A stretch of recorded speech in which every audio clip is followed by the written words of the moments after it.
Well. Everybody brace themselves. It's happened. Absolutely, yes. Jinder Mahal is back. Holy shit. Who the fuck would have thought? Jinder Mahal, how the fuck you wanna call him, if you will, is back. Anyway, good morning to all of you out there, all you dorks and mother flowers. I hope all of you are having a wonderful morning as we speak right now. It is Tuesday. April 28th, 2020. Day number, I have no fucking clue left or still of this pandemic that we're in, but feels like forever now, hasn't it, right? It feels like fucking forever. Yeah. This is, once again, another installment of Around the Point. This is also your Monday Night Raw review in general for April 27th, 2020. If you can tell by now, that's right, it's me. It's Steve. How you doing? Yay, how are you? Thank you all for watching. Thank you all for tuning in live. If you're new to the channel, hit that subscribe button down below. Because why the fuck would you not, after all, right? Why the fuck would you not hit that subscribe button down below? Give the video, the podcast, a big old thumbs up. Share it throughout your entire social media platforms, wherever it is that you share videos in general, right? Facebook, Twitter, what have you. My Tuesday morning right now feels like I'm just tired because I just came back from work. I am, I guess, bored at the house more than anything. But here I am, once again, if you will. Okay, listen, I'm going to keep it real with you guys. I need my green tea right now. Hold the thought. God damn it. Yeah. I need my fucking green tea right now. I've traded in my game fuel for Arizona green tea. So there you go with that. Yes, it's a fucking frame right now. I don't know why it's a fucking frame, but if you will. Oh yeah. For the working man, if you will. For the working man. So I hope, again, all of you are enjoying yourselves. I hope all of you enjoyed Monday Night Raw for whatever it was worth. I thought Raw, honestly, the show was aight. Nothing to go crazy about. Oh my God. A lot of the stuff was skippable. I'll be real about it. It totally slipped my mind that Money in the Bank is like a week from Sunday. Holy shit. A lot of stuff going down. You know, you got Money in the Bank. The UFC doing UFC 249. The card is stacked as it is, believe it or not. And yet Money in the Bank is literally almost here. It's already happened in general. If you want to spoil it, it's already happened, if you will. But before I get into anything about Raw, all right, I got to show some love to the sponsors. As you all may know, this is being sponsored by the good people over at Anchor.fm. If you guys are a podcaster or want to be a podcaster, if you will, and you want to start your own podcast, Anchor.fm is the way to go. Anchor, I'm going to say this right now, it's free. Completely free. A lot of these podcasting sites, such as Spotify, such as Podbean, Podomatic, if you will charge you money, whatever, a month to start your own podcast. Anchor is free. Completely free. Who the fuck doesn't love free? I'm just saying. Everyone loves free. Completely free is the best thing going right now. Okay? They have these creation tools that will help you get your podcast distributed all over the internet. Whether it's they have the creation tools that will help you edit your show on the go. Also, they have the ability to help you get your podcast out there as well, whether it's Apple Podcasts, Stitcher Radio, Spotify, what have you. And more importantly, again, it's so easy to use if you are on an iPhone, if you're on an Android phone, or if not, you're on a computer. So that's Anchor.fm, the official sponsor of Around the Point. Also, guys, in case you guys don't know, this is also being sponsored by the good people over at Honey. If you want instant deals and coupons and promo codes on all your online shopping, Honey is the way to go. Down below, in the description box below, you'll see a special link. Click on it, sign up through that special link, and you can start saving on all of your online shopping, works with all the major sites such as Amazon, eBay, Nike, Adidas, Uber Eats, and etc. It will find you the best deals on what you want to buy. Hell, even WWE Shop, Ticketmaster, believe it or not. So again, Honey is also the way to save money. Hit the special link and you can start saving ASAP. So before I get into Monday Night Raw, there's a lot of stuff I want to get into. A lot of stuff that went down, if you will, these past couple of hours. If you will, 24 hours and early this morning as well. We'd be more correct with that, okay? So I find out this morning that Cain Velasquez has been released by WWE. That's right. Cain Velasquez officially released by WWE, according to Dave Meltzer on Wrestling Observer Radio. Meltzer noted that Velasquez was part of the budget cuts, and he hasn't been seen training in Orlando in a long time.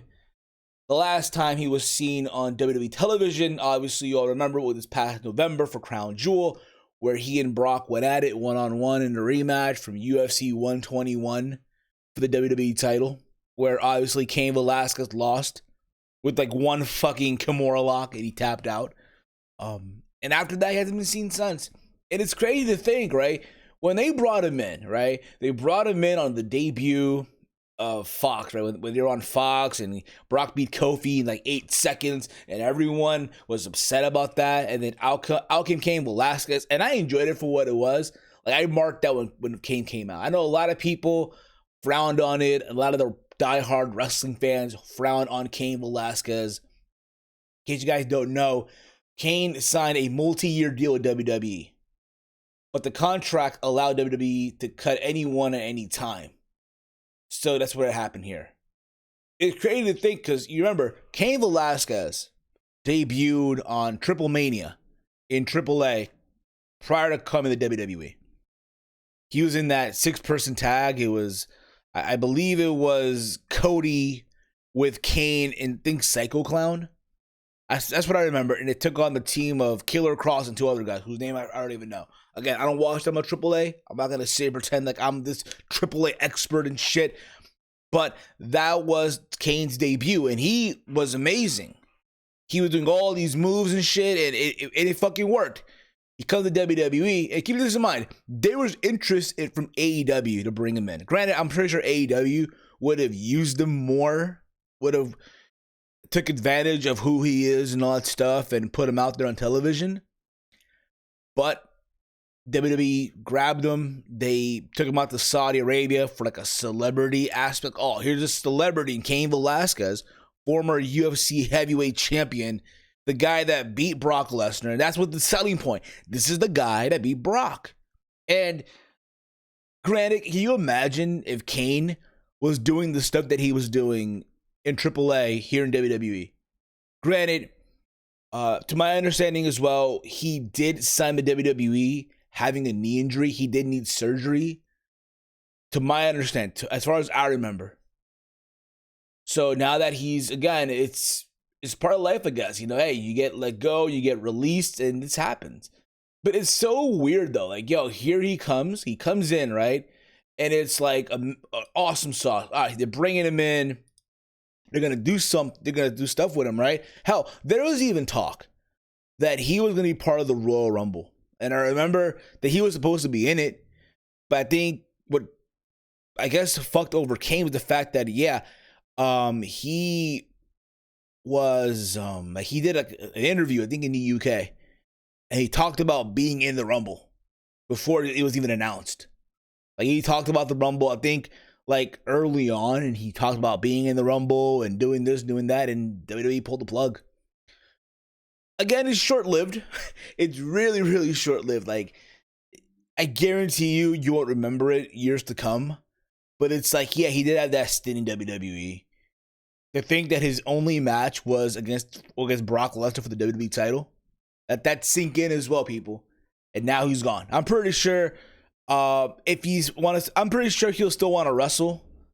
I think that was his passion. That was his new passion. Granted, again, at his age, with his injuries that he's had over the years, it's up in the air. But I'm pretty sure once this whole pandemic goes to an end, and everyone's going back to living on with their normal lives. I want to believe a company like AEW, I would be surprised if they don't want him, but I'm pretty sure they would want him. Or AAA would definitely try to snatch him. That's my belief, of course. But again, guys, give me your thoughts on that. Give me your thoughts on Cain Velasquez being let go. Where do you see him going? And all that stuff. Were you big on it? I know, again, a lot of fans, when Cain signed, a lot of fans hated it. A lot of fans thought it was like, oh, waste of money. This is bullshit. It's crap. Wasting money from WWE.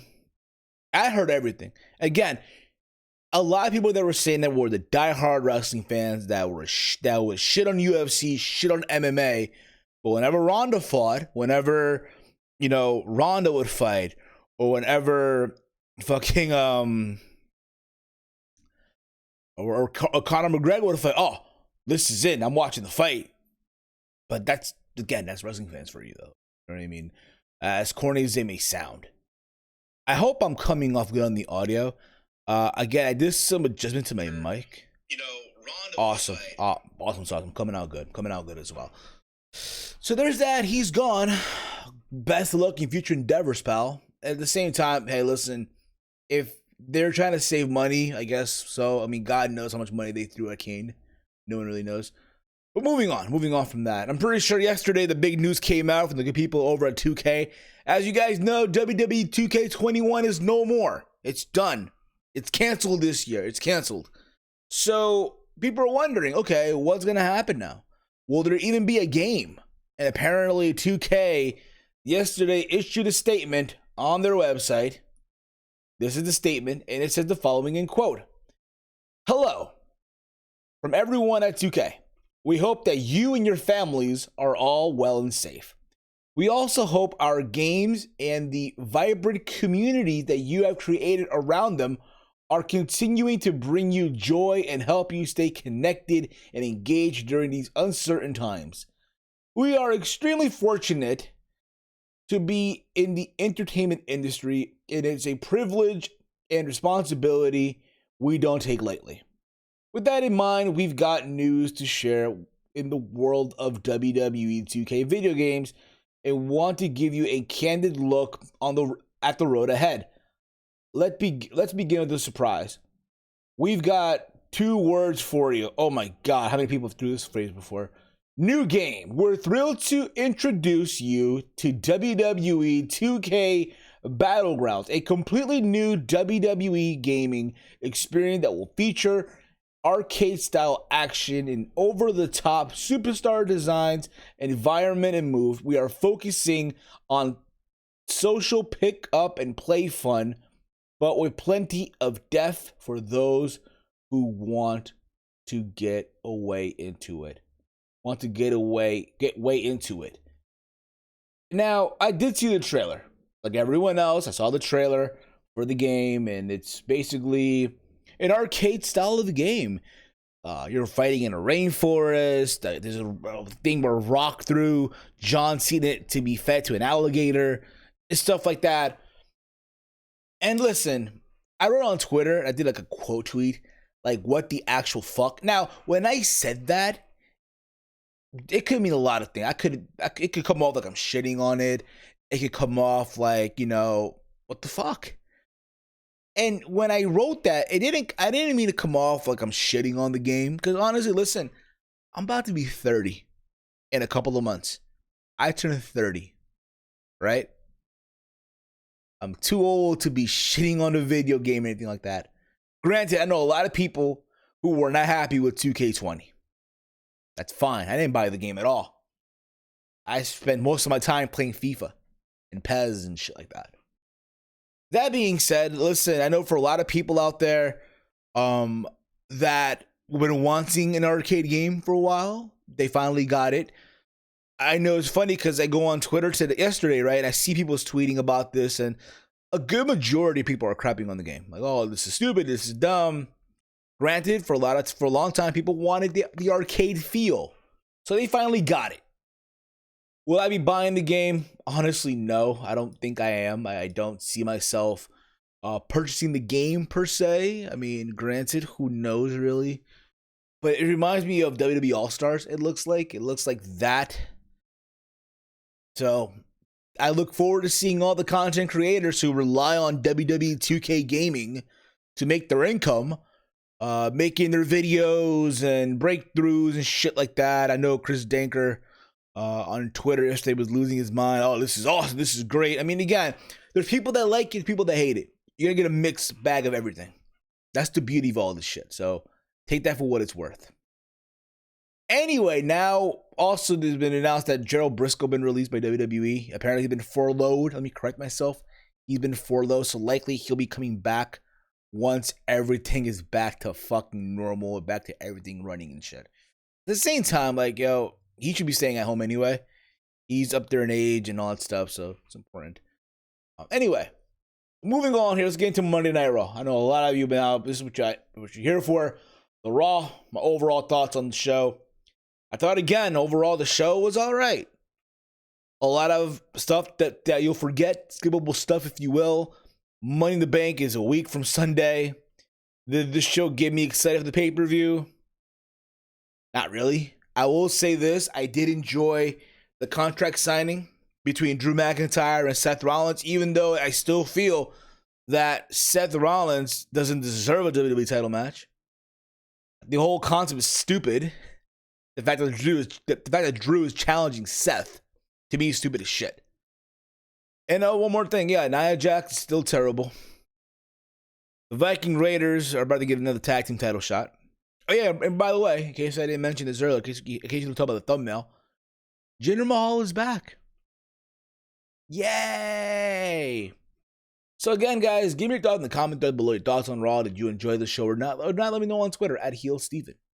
So we kicked off the show with the MVP VIP Lounge and his guest. And keep this in mind, right? His guests for the show were the three representatives of Monday Night Raw that will be in Money in the Bank: Aleister Black, Rey Mysterio, and Apollo Crews. MVP says this year's Money in the Bank is different than any Money in the Bank match in history. Well, no shit, MVP. No shit.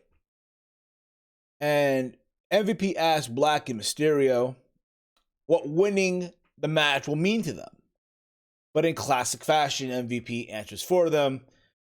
He's about to ask Apollo Crews, but before he can even speak, Zelina Vega comes out with her stable, if you will, of Andrade, the U.S. champion, Angel Garza, and Austin Theory. They all interrupt. Vega says no one cares about the people in the ring. The people in the ring may have been the future of the company, but they aren't anymore. Vega notes that if the people in the ring are representing Raw at Money in the Bank, someone from SmackDown is destined to win. Then from there, Mysterio tells Vega that she's crazy, and if she thinks they're going to give up their spot, it sounds like they came to pick up a fight, and they start brawling. From there, we get the 6-person tag of Apollo Crews, Aleister Black, and Rey Mysterio versus Andrade, Angel Garza, and Austin Theory. This match went about almost 30 minutes, and that's fine. That's fine, no problem. Good way to kick off the show, believe it or not. But at the same time, you know, what were they going at? What were they fighting for? It's not like the spots were on the line here. I mean, if you would have told me, okay, we're putting the spots on the line, that's fine. Awesome sauce, if you want to do that. But what kind of got to me is that once again, and I get it. To an extent, I get it. The guys that are competing in the ladder match, they gotta look strong. They gotta have some momentum, right? And they ended up winning. You had Apollo Crews, who's been on TV now for the past couple of weeks, right? He pinned the U.S. champion, Andrade. And again, that's fine. No problem. But at the same time, we can't throw Andrade, Garza, or fucking Theory a bone here. Like, they lost last week on Raw. They got their asses handed to by Drew McIntyre, right? They came out like chumps. You mean to tell me we can't throw them a fucking bone on the following week? I'm just saying, it's hard for me, again, to take the stable serious. But they keep losing. It's like with Undisputed Era back in the day. Talk about they're the most dominant group, but yet they kept losing. right? And then they came out the week after, yeah, we're still the top group at NXT, this and that, but they keep losing. And that's the vibe I get here with Andrade, Garza, and Theory. They keep losing. God damn it. Throw them a fucking bone. We find out that we're gonna get a triple threat match after all this, right? Between the three women that are representing Monday Night Raw in the women's Money in the Bank ladder match between Nia Jax, Shayna Baszler, and Asuka. And what do you know? Before the match even begins, the match literally again it ended before it began. Yeah, Nia Jax hit both women with ladders for whatever reason, whatever. And after this, backstage, Charlie Caruso asked, about it, like why? And Jack said that she'll do whatever she wants, and then screamed at Caruso. She again, listen, to me, and I'm gonna keep on saying this shit. She is buns, whether y'all like it or not. She is buns. That being Nia Jax, she does not do it for me, not at all. I get it. She's getting heat. People are getting into it, if you will. But again, what does this do? It does nothing for me. You can't sit there. I'm not supposed to expect here now that all of a sudden, right? I'm supposed to believe that Nia Jax is gonna win this shit. No. At the same time, why would you even consider doing this match? The idea of having Shayna Baszler and Nia Jax touching each other, when you have two of your, dominant women on the same brand. This is what I said before. I wish Nia would have gone to SmackDown. Honestly. I wish, Nia Jax would have gone to SmackDown. But no, that didn't happen here. Did not fucking happen at all. After this, we get backstage Bobby Lashley telling his wife Lana to stay backstage. He doesn't want Lana at ringside. And Lana gets mad, but he goes on to say that, hey, because she's so beautiful. She's so beautiful that she doesn't want to be distracted because of her beauty. What a good husband he is, I swear to God, yeah. Bobby Lashley defeats Denzel DeJournette. If I'm botching the name, I don't give a fuck. They obviously have given me zero effort to care about this enhancement talent. Again, I'm happy that they're allowing some of the guys that are on the NXT brand, that are at the Performance Center, that are learning, what have you, television time, some exposure. Even if it's them being enhancement talents, I'm fine with that. It is what it is. But Lashley got the win, obviously. Lashley won. Of course he did. After this, we get Liv Morgan. Liv Morgan versus Ruby Riott. A rematch. This match, honestly, was just dud. Honestly. Liv Morgan kicked out of the Riott kick, which Ruby Riott was in shock when this happened. And then, out of nowhere, Liv Morgan hit Ruby Riott with her, with the move that she's doing now, the springboard flatliner, I think it is. She's now calling it the Oblivion. That's the name of the move, right? And she won, not surprised. But after the match, right, this is the part that really just was corny as shit in the world, right? Byron Saxton interviews Liv Morgan. By the way, before I didn't mention this earlier, Samoa Joe was on commentary. So it was Samoa Joe, Tom Phillips, and Byron Saxton on commentary. No Jerry Lawler, so we thought. And I was fine. I was fine with that. I have no problem with Joe being part of the commentary team. I really, really don't. Especially with Raw being the way that it is right now, I don't want to see him wrestle. I really, really don't. So Saxton asked Morgan if this is the start of a new chapter. And Morgan says that she's still trying to figure out who she is. And says she will figure it out. But it came off, honestly, on television like the most shittiest promo I've ever heard anyone say. And I'm like, who writes this stuff? That's what the fuck I want to know. Who, literally, again, if you are a writer, a professional writer, right, who wrote numerous stories and shit in the past, This is the best you come up with? I'm trying to figure out who I am. I'm figuring, you know what it's like? Okay, it's like when you're in college and you take public speaking course, right? And you got to speak in front of the class, right? But you don't rehearse what the fuck you're gonna say. You don't rehearse. You don't practice your project and shit, right? And you're the first one up on the first at the podium, at the stage, to give your presentation. That's what it came off as to me. Amateur hour. Again, I think Liv Morgan is improving in the ring for whatever the fucking time they give her. But at the same time, she, and on the microphone, on the stick, nah, bruh. It's not working. It's not it. Not fucking it. Sorry. Not sorry at all. Fuck yeah. I interviewed his cousin who trained him under the age tutelage of brand. That's awesome, Andre. Very, very awesome. Okay. Fuck yeah. I interviewed his cousin who trained him under the tutelage of Bad News Brown yesterday. That's awesome, Andre. I look forward to watching that interview.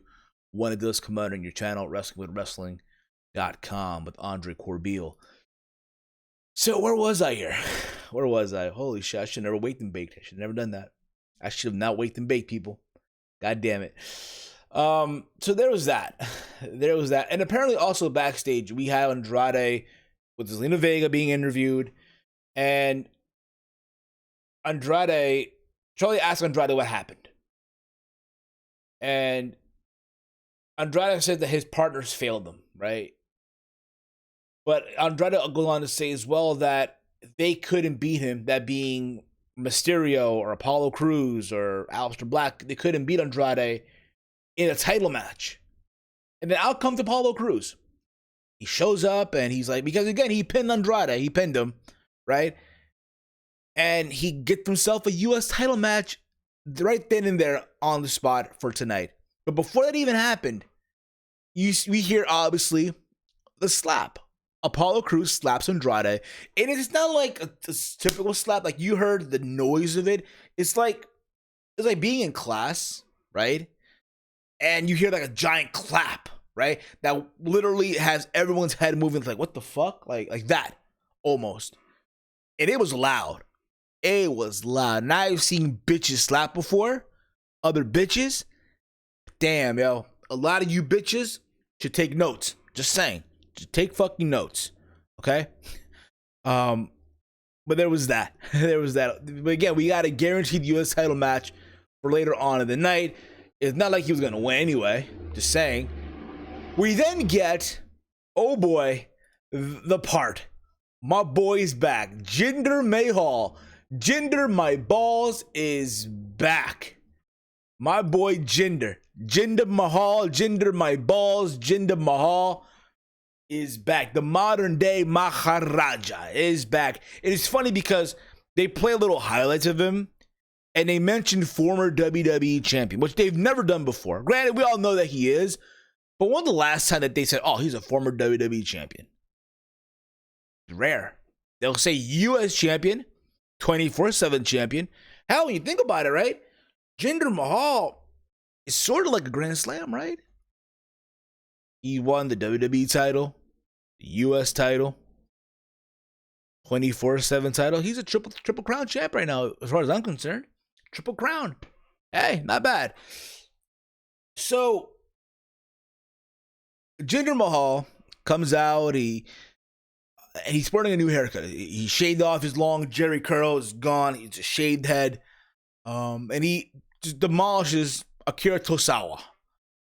In a short match, again, at the same time, my only critique of this is why use Akira Tozawa when you know Akira Tozawa is in the NXT Cruiserweight Interim Title Tournament.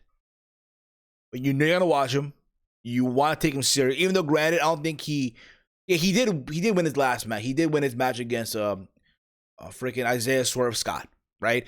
But at the same time, you need to tell me right here we couldn't use an enhancement talent from the PC.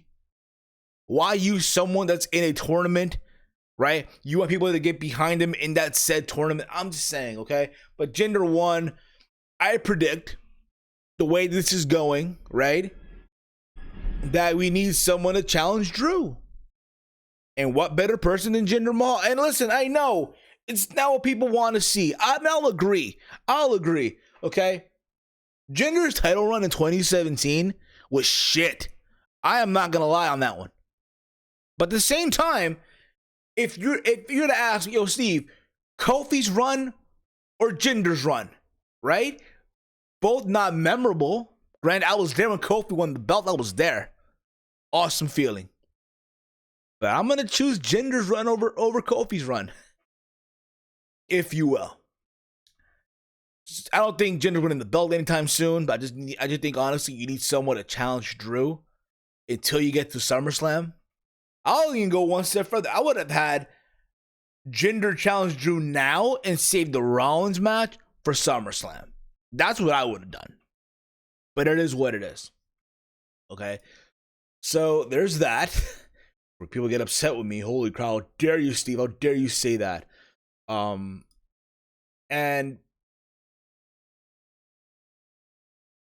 after this, we get Andrade versus Apollo Crews. And listen, this match, it was going good. Apollo has moments in the match. It looked like he had his match in the bag, and then he got hurt.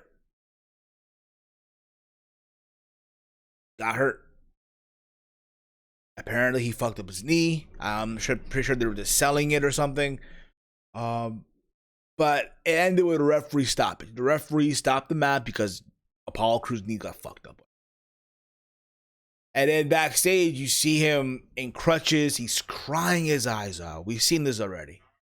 And it was reported earlier, like later on in the night, later on in the night it was reported that because of this, Apollo Crews will not be in the Money in the Bank ladder match. Granted, this was already filmed. Money in the Bank already happened. Technically. I think here what you do is you add Andrade. I think Andrade should be added to the match. And I'll be fine with that. Totally will be fine with that. I don't think he's going to win. To be honest with you, I think honestly who should win Money in the Bank, in my humble opinion, is Aleister Black. I think he needs it more. And you can set up for Aleister Black and Drew match at SummerSlam, fine, or if not, Survivor Series. But that's something for them to do. But if you were to ask me, again, I would do Drew and Jinder now, right? Save Aleister Black or against Drew or Drew versus Seth for SummerSlam, in my humble opinion. That being said, I'm pretty sure that this Monday on Raw, they're going to have Andrade be added to the match. So there's that. But he was crying his eyes out, that being Apollo Crews, and you felt bad. You really, really felt bad. Backstage, Andrade and Vegas stormed off as Charlie is trying to ask them a question. And Charlie apparently is not allowed to speak to Andrade directly, according to Vega. And she just yells at her. And then Garza, this being slick as he is, asks Charlie if they get better acquainted, right? And then Garza gives Charlie a roast. And now again, I'm digging it for what it is. Like you can see Charlie Caruso getting all like bubbly out and all crazy for Angel Garza. And that's the point though. Angel Garza is supposed to be, again, like this ladies guy, right? All the ladies go crazy for him and shit. And you want the beautiful girl, the cute girl, if you will, to go crazy for him. And Charlie Caruso, whether y'all like it or not, is a babe. Right? It's a fucking babe. Who would not want to hit it? Who would not? Let's be real about it. You will be a complete fool if you were to reject Charlie Caruso. If Charlie Caruso were to ask you for a one-night stand.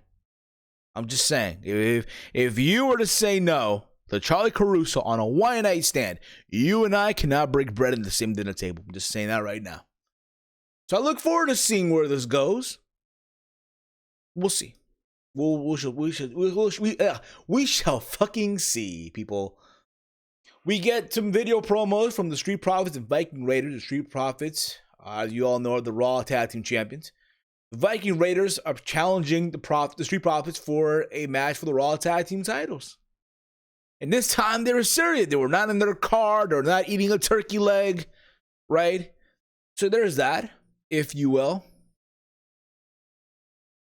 Yes, indeed, Andre. Jinder versus Drew is a match that they're eventually going to be going to. and you mentioned it to the second I hit send. LOL. Thank you, Audrey. Appreciate you on that. But again, we saw here a serious Viking Raider. They're serious now. They're no longer this whole singing shit. To which after that, the Street Profits cut a promo talking about, hey, you know, they're free next week, so let's do the match next week. So next week we're getting the Street Profits versus the Viking Raider for the Raw Tag Team titles. So there's that. The smoke shall be answered, I guess, right? Someone's getting the smoke. Someone's getting the smoke. We get Ricochet and Cedric Alexander versus Everrise.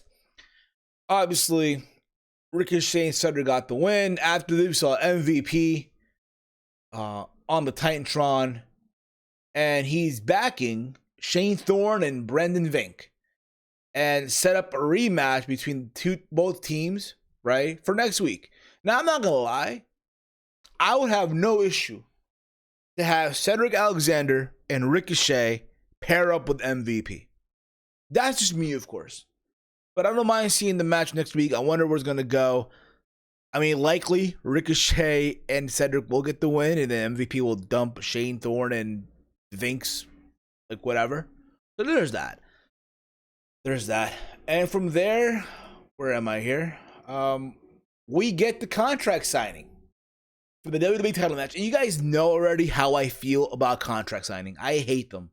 I honestly hate contract signings. For the simple fact of, okay, if I'm making, it's like, and I said it before, it's like an MMA or boxing, right? Can you imagine if Canelo Alvarez versus, I don't know, Triple G, right? They announced it, right? They announced the fight, right? And the day before the fight, they're signing a contract for the fight. Makes no sense at all. It's like in pro wrestling. You announce, like Drew McIntyre challenged Seth Rollins for the match, right? As corny as that is, challenge him for the match, and the week after, oh, we're signing a contract? The match is already official. You already made the fucking match official. What is there to fucking sign? God, I seriously hate contract signings. Just like I hate the fucking name Chicky Nandos for a fucking wrestling move. I think, honestly, Chicky Nandos is the most stupidest name you could give a wrestling move. I'm just saying, okay? Point of the matter is, that's what we got here tonight. Last night with Drew and Seth, the contract signing here. Jerry Lawler showed up, and then went away. So if you guys thought that Drew was not going to, if you thought that fucking Jerry Lawler was not going to be on the show, you're wrong. And again, Jerry leaves. McIntyre signed the contract. Drew tells Rollins to sign so they can get this done, right? And then Rollins says that he didn't want this. McIntyre will be a great champion someday. McIntyre is great, but he isn't a leader. We've heard this before. We already heard this shit before. Rollins says he is a leader. This is bigger than McIntyre. Rollins doesn't want what happened to him happen to McIntyre. The WWE Championship is a burden to carry. McIntyre thanks Rollins and admits that that things are clear to him now. It's clear Rollins is completely full of shit. Now keep this in mind, Rollins now is wearing the suit. He's wearing the black glove. He had like this pseudo Jesus look going to him now. Like he's believing the shit that he's saying, if you will. He looked like one of those Prime America like salesmen and shit, if you will.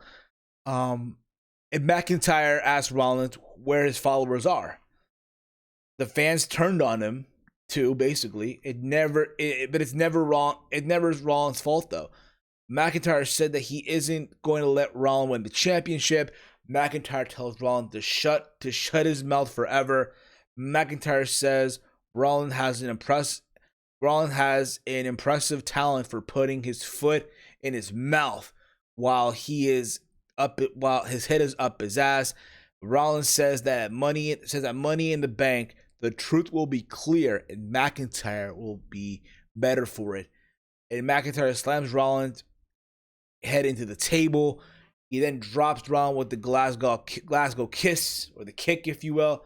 And McIntyre is setting up for the Claymore. Then out of nowhere, Buddy Murphy, hits the ring, makes the save.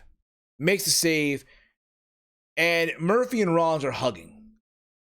And then McIntyre goes for the Claymore. Rollins ducks out of the way, and Murphy eats the Claymore. So basically, Murphy was a sacrificial lamb. He sacrificed himself for the greater cause.